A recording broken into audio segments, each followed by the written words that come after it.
everyone, welcome to Aarohanamz. നമുക്ക് ഇന്ന് easy ആയിട്ട് നല്ല യമ്മി അരിയുണ്ട ഉണ്ടാക്കി നോക്കിയാലോ. വേണ്ട സാധനങ്ങൾ അരി, തേങ്ങ, ശർക്കര. പാലക്കാടൻ മട്ട റൈസ് ആണ് ഇവിടെ ഇരിക്കുന്നത്. ഞാനൊരു 1.25 ഗ്ലാസ് എടുത്തിട്ട് ഇടുവാണ്. നല്ലോണം 4 പ്രാവശ്യം കഴുകി തന്നെ എടുക്കണം. വെള്ളം വാർന്നു പോവാനായിട്ട് ഒരു അരിപ്പയിൽ വെക്കാം. പാൻ ചൂടായിട്ടുണ്ട്. അപ്പോഴേക്കും വെള്ളമൊക്കെ വാർന്നു പോയ അരി ഞാൻ ഇങ്ങോട്ട് ഇടുവാണ്.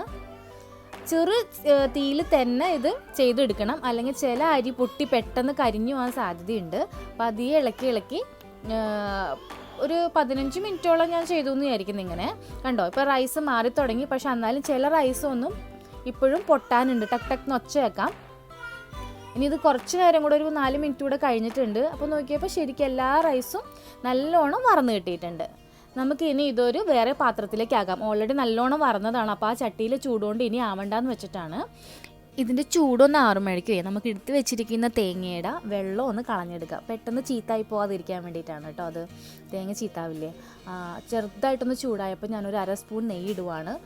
അത് ഓപ്ഷണലാണ്, ഇഷ്ടമുണ്ടെങ്കിൽ മാത്രം ഇട്ടാൽ മതി കേട്ടോ. ഒരു ടേസ്റ്റിനും മണത്തിനും വേണ്ടിയിട്ട് ഞാൻ ഇട്ടതാണ്. ആ തേങ്ങ വറന്നൊന്നും പോവരുത്, ചെറുതായിട്ടൊന്ന് വാടി കിട്ടണം. അതിൻ്റെ പച്ചവെള്ളം ഒന്ന് പോയി കിട്ടണം കേട്ടോ.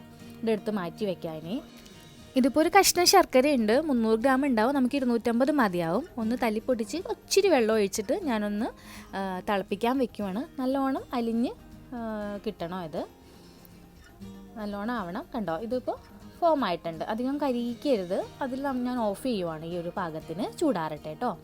അരിയുടെ ചൂട് ആറിയിട്ടുണ്ട്. ഇപ്പോൾ നമുക്കിതൊന്ന് പൊടിച്ചെടുക്കാം. എൻ്റെ കയ്യിലിരിക്കുന്ന മിക്സി ചെറിയ ജാറായതിൻ്റെ പേരിൽ 2 പ്രാവശ്യമായിട്ട് ഞാൻ പൊടിക്കുവാണ്. നല്ലോണം നൈസായിട്ട് പൊടിഞ്ഞു കഴിഞ്ഞാലും അതിൽ കണ്ടോ ഇങ്ങനെ തരി ഉണ്ടാകും. ആ ഒരു രീതിയിൽ തന്നെ പൊടിച്ചെടുക്കണം. ഒരുപാട് നൈസായി ഫിൽറ്ററൊന്നും ചെയ്തെടുക്കേണ്ട ആവശ്യമില്ല കേട്ടോ. കണ്ടോ, ഇതേ ഒരു ഫോമിൽ കിട്ടണം. ഇനി നമുക്ക് ബാക്കിയുള്ളതും കൂടെ പൊടിച്ചെടുക്കാം. റെഡിയായി. ഇനി കുറച്ച് അതിൻ്റെ അകത്തേക്ക് സ്മെല്ലിന് വേണ്ടിയിട്ട് ഏലക്കായയും 1 പിഞ്ച് ജീരകവും ഞാൻ പൊടിച്ചെടുക്കുവാണ്. ഈ ഏലക്കായൊക്കെ പൊടിക്കുമ്പോൾ ഏലക്കായ കുറച്ചല്ലേ ഉണ്ടാവുള്ളൂ. അപ്പോൾ അതിൻ്റെ തൊലി കളഞ്ഞിട്ട് അതിൻ്റെ കുരു മാത്രം എടുത്തിട്ട് 1 പിഞ്ച് ജീരകവും ഇട്ടിട്ട് ഈ അരിയുടെ പൊടി തന്നെ കുറച്ചിട്ടിട്ട് പൊടിച്ചെടുക്കണമെങ്കിൽ നൈസായിട്ട് പൊടിഞ്ഞു കിട്ടും. നമുക്ക് കഴിക്കുന്ന സമയത്ത് വായിൽ കടിക്കാൻ പോലെ കിട്ടത്തില്ല. ഈ പായസം വെക്കുമ്പോഴും അങ്ങനെ തന്നെയാണ് കേട്ടോ. ഏലക്കായ കൂടെ കുറച്ച് ഏലക്കായുടെ തൊലി കളഞ്ഞിട്ട് അതിൻ്റെ കൂടെ കുറച്ച് പഞ്ചസാര ഇട്ടിട്ട് പൊടിച്ചെടുക്കണമെങ്കിൽ നല്ല നൈസായിട്ട് പൊടിഞ്ഞു കിട്ടും കേട്ടോ. നെക്സ്റ്റ് ടൈം ട്രൈ ചെയ്തോ. ഞാൻ അവിടെ എടുത്തു വെച്ചിരുന്ന കോക്കനട്ട് അതിൻ്റെ കൂടെ ആഡ് ചെയ്യുവാണ്. ഇനി ശർക്കരപ്പാനി ഉണ്ടല്ലോ, ഒറ്റയടിക്ക് മിക്സ് ചെയ്യരുത്. നോക്കി തന്നെ മിക്സ് ചെയ്യണം. ആദ്യം 1 സ്പൂൺ ഒഴിച്ചു. അത് പോരെ, എന്തായാലും നമുക്ക് കുറച്ച് സ്പൂണ് വേഗം ഒഴിക്കാം. ഒന്ന് മിക്സ് ചെയ്ത് നോക്കാം. നമുക്ക് എന്തായാലും പോരാ, കുറച്ചുകൂടെ മിക്സ് ചെയ്ത് നോക്കാം കേട്ടോ. അതിൻ്റെ അളവ് പെട്ടെന്ന് കൂടിപ്പോവാതിരിക്കാൻ വേണ്ടിയിട്ടാണ് ഞാനങ്ങനെ പറഞ്ഞത് കേട്ടോ. കുറച്ചുകൂടെ ഒഴിക്കാം. ഇനി ഒന്ന് മിക്സ് ചെയ്ത് നോക്കാം. ഓൾമോസ്റ്റ് എല്ലായിടും നനഞ്ഞിട്ടുണ്ട്. ഇനിയിപ്പോൾ ഞാൻ സ്പൂൺ കൊണ്ട് നനച്ച് കഴിഞ്ഞാൽ എനിക്ക് അറിയാൻ പറ്റത്തില്ല ഇതിൻ്റെ പാകം. ഞാൻ കൈ കൊണ്ട് തന്നെ ആക്കുവാണ് കേട്ടോ. നല്ലോണം ആയിട്ടുണ്ട് എല്ലായിടത്തും. എന്നാലും കുറച്ചുകൂടെ വേണം. ഞാൻ ഇത്തിരിയും കൂടെ അങ്ങോട്ട് ഒഴിക്കുവാണ്. കാരണം ഉണ്ടല്ലോ, ഇതിങ്ങനെ പിടിക്കുമ്പോൾ നമുക്ക് ആ അരിയുണ്ട ഉണ്ടാക്കാനല്ലേ, അപ്പോൾ ആ ഒരു ഷേപ്പിൽ ഇങ്ങനെ പിടിക്കുമ്പോൾ നല്ല ബലത്തിൽ അങ്ങോട്ട് ഇതേപോലെ ഇങ്ങനെ വരണം. അപ്പോൾ അതിൻ്റെ ഫോം ആയിട്ടുണ്ട്. നമുക്കിനി ഇതൊന്ന് ഉരുട്ടിയെടുക്കാം കേട്ടോ. ഞാനിവിടെ ചക്കര യൂസ് ചെയ്ത കാരണമാണ് ഈ ഒരു കളർ കിട്ടിയത്.